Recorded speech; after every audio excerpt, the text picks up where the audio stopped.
In Angola, the streets of Luanda have only just grown quiet after some of the deadliest unrest the country has seen in decades. Protests erupted after the government slashed fuel subsidies, raising diesel prices by nearly one-third. What began as a three-day taxi strike quickly spread, with thousands taking to the streets shouting, "Temos fome, we're hungry." People held signs, burned tires, and confronted police, scenes that echoed a nation's desperation. According to authorities, at least 22 people were killed, almost 200 injured, and more than 1,200 arrested. Civil society groups fear this is only the beginning. Julio Candero, head of the rights group Mosaico, says Luanda may be calmer now, but the scars, physical and emotional, are everywhere.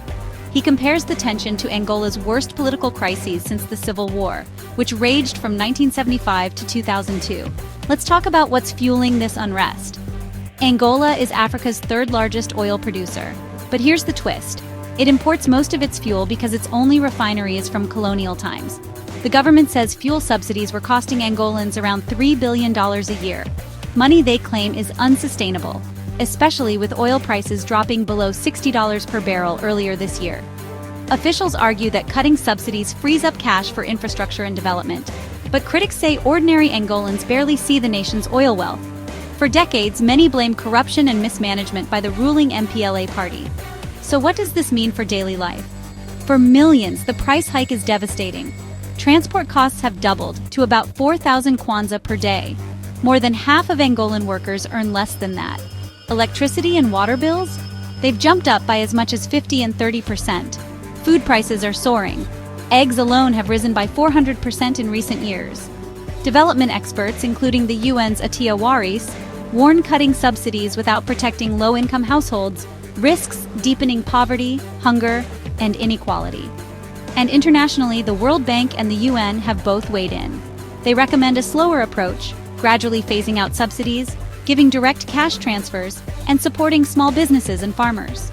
Remove subsidies too quickly, they warn, and you risk a nutritional crisis, and you cripple vital sectors like fishing and agriculture. There are also serious human rights concerns.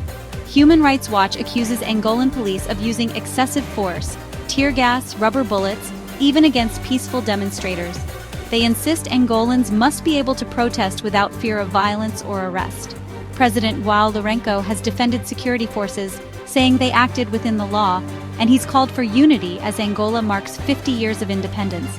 But for many, like Julio Candero, the struggle is far from over. Hunger, unemployment, and rising living costs keep fueling anger on the streets. And he warns, unless the root causes are addressed, the protests will return. In his words, this is no longer just about taxi fares. It's the cry of a hungry people for bread and dignity.